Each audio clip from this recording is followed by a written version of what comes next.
And away we go. It is the Nightcap, brought to you by Galactic Fried Chicken right here at BearcatJournal.com, www.galacticfriedchicken.com. Go to the website. They will deliver right to your front door pretty much anywhere inside the 275 loop, or go down to Dayton, Kentucky, tell them to pump it up, save yourself 15%. Look, having a Super Bowl party, a couple people over, you're maybe going somewhere. Give my guy Shane at Galactic a call. Get you a little present to bring. Work something out, make things happen, get you some Galactic for Super Bowl Sunday as you watch Travis Kelce try to win his third Super Bowl ring. I know that makes Aaron very excited. Hi, Aaron. Yo. What's up? Another day. It is. It's a busy night at the BCJ Content Compound in the Content Factory. And kudos to you and George. Awesome stuff last night with Jordan Bishel. That's under the live tab, as is tonight, talking to Tyson Veit, the new defensive coordinator for the Bearcats. And then, a little bit after we get done with this show, I'm going to link up with our guy Chris Lepore and do a Brendel's breakdown tonight as well. So that's the type of content you're getting during the bye week. We crank it up, turn it up during the bye week in the middle of basketball season. Can't stop, won't stop.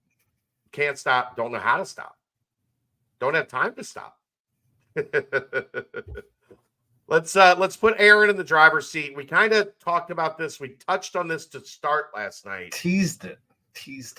But I figured it was going to be longer than a 2-minute conversation. So this is a continuation from the end of the show last night, talking about Rick Pitino sharing, this is the starting point. There's so much to this, but Rick Pitino sharing some of his thoughts on the path forward to fixing college athletics. Well, and I want to kind of set the table, and not the table that Rick Pitino was at. No, that's different. Just wanted to throw that out there.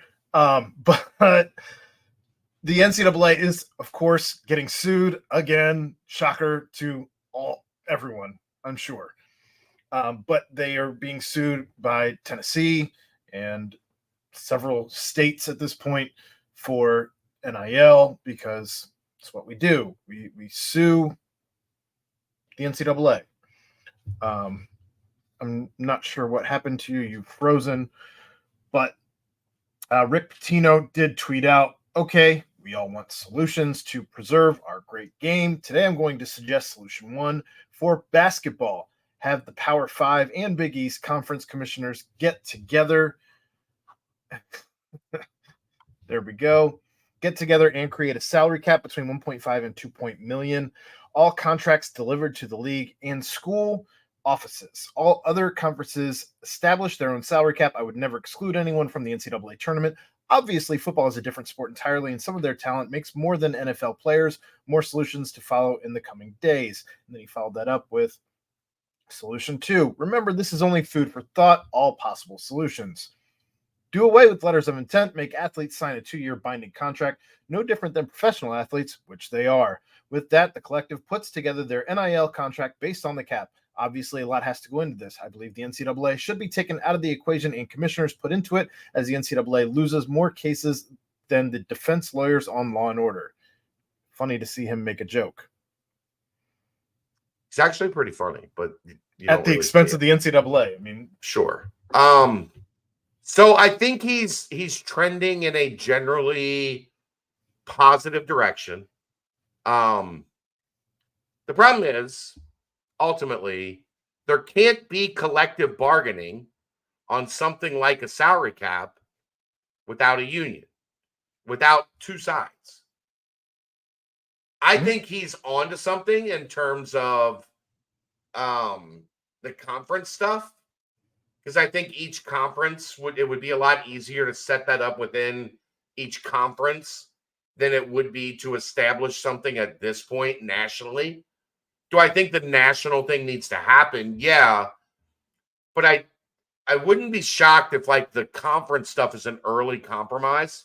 Does that make sense?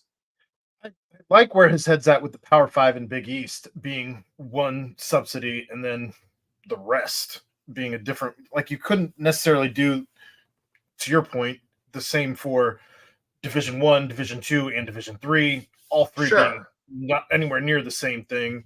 I just don't know how you cap this because that's going back to this is where I think you'd struggle to have it stand up in court is the fact that how they're getting paid right now. They're getting paid based on NIL, which is your name, your image, and your likeness. Sure, but until they change it to a structured payout as an employee, you are getting paid on your name, your image, and your likeness, and they'll never be able to cap NIL. Correct. Never, ever. Correct. You also, if you do set up a salary cap, especially in collegiate sports, is you make it real easy to slip back into some of the old habits where you're just paying people back under the table again. Well, the other thing is, Aaron, if they ever really wanted to get to the point of a salary cap, you have to make them employees of the state.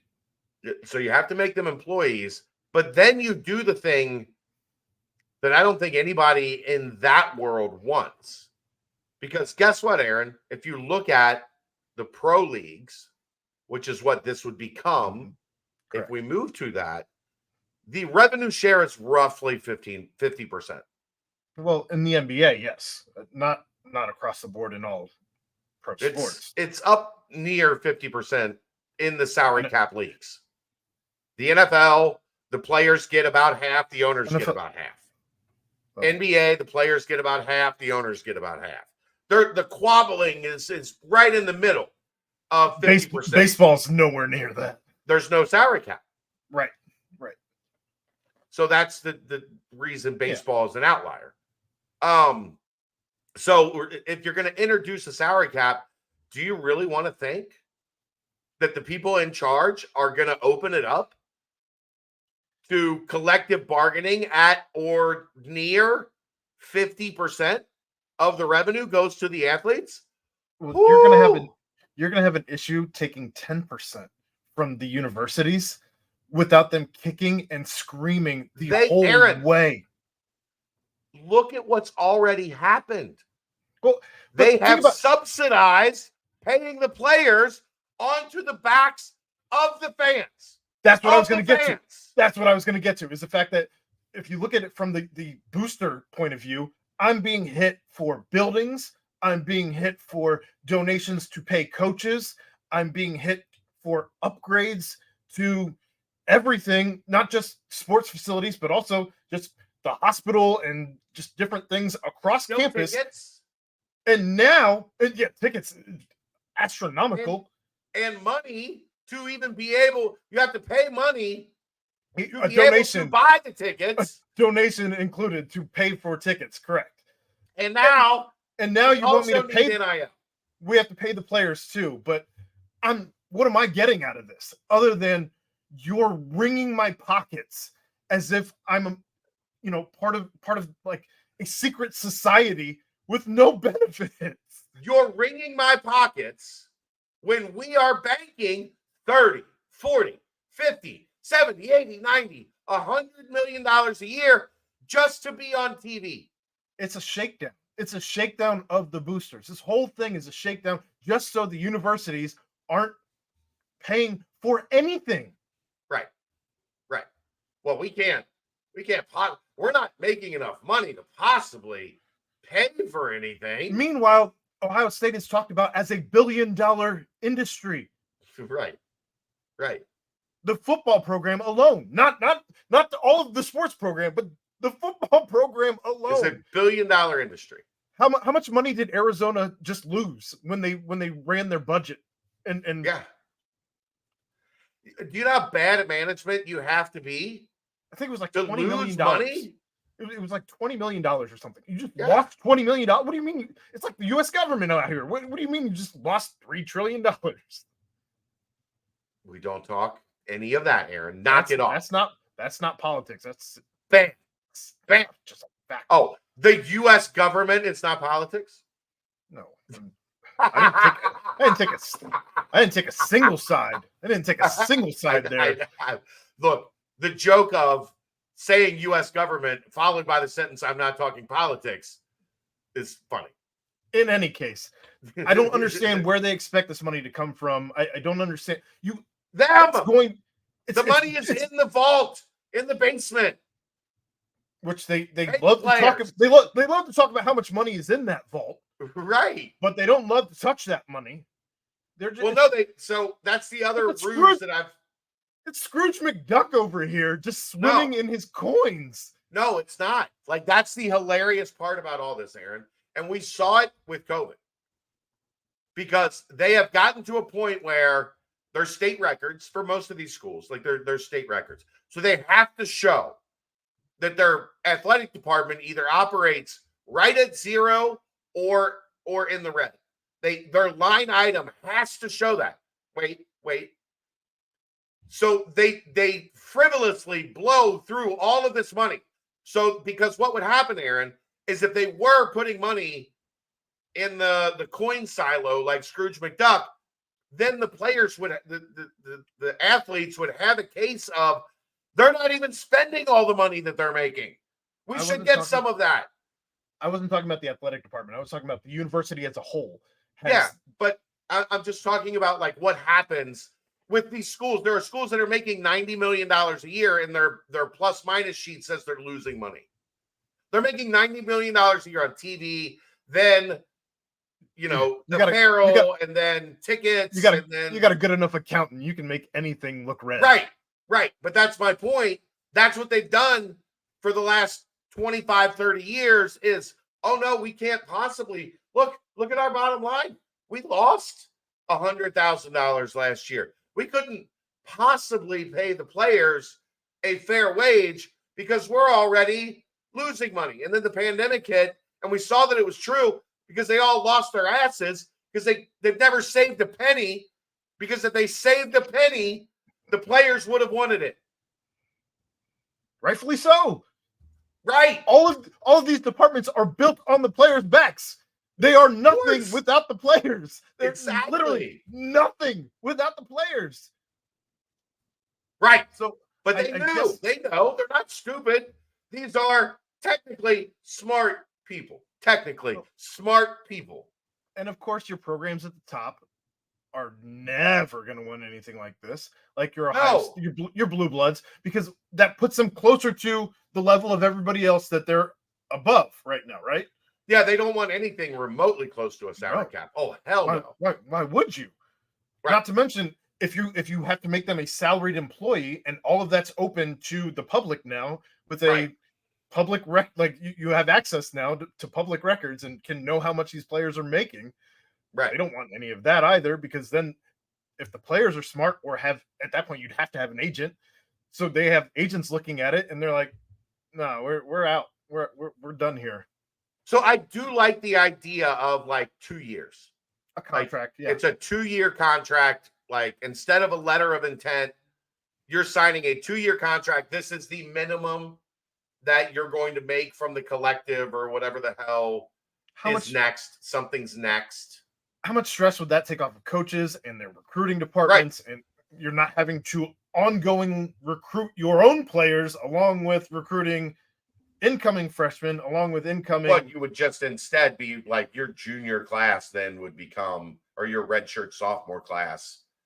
Like, now they're in the open market. Now they're free agents. There would be a sense of like, this is free agency. I wouldn't even mind in football, Aaron. In football, it's 3 years. You have to be 3 years from high school to get drafted. Mm-hmm. All right. If you're signing here, you're here for 3 years. If you want to leave after year 3, okay. But you know why they wouldn't do that? Because coaches and staffs want to kick the freshmen and sophomores out that aren't good enough. Sure. I don't think you'd be able. I think you'd run into a system. You could cut them, I guess, and pay them their payout. Here is your money. We're using your scholarship for somebody else. But at least at that point, you as a player, you're walking with something, as opposed to some of the guys who enter the portal right now not wanting to and are left with nothing unless they go D2, D3, if they're even offered that. Right. No, you're right.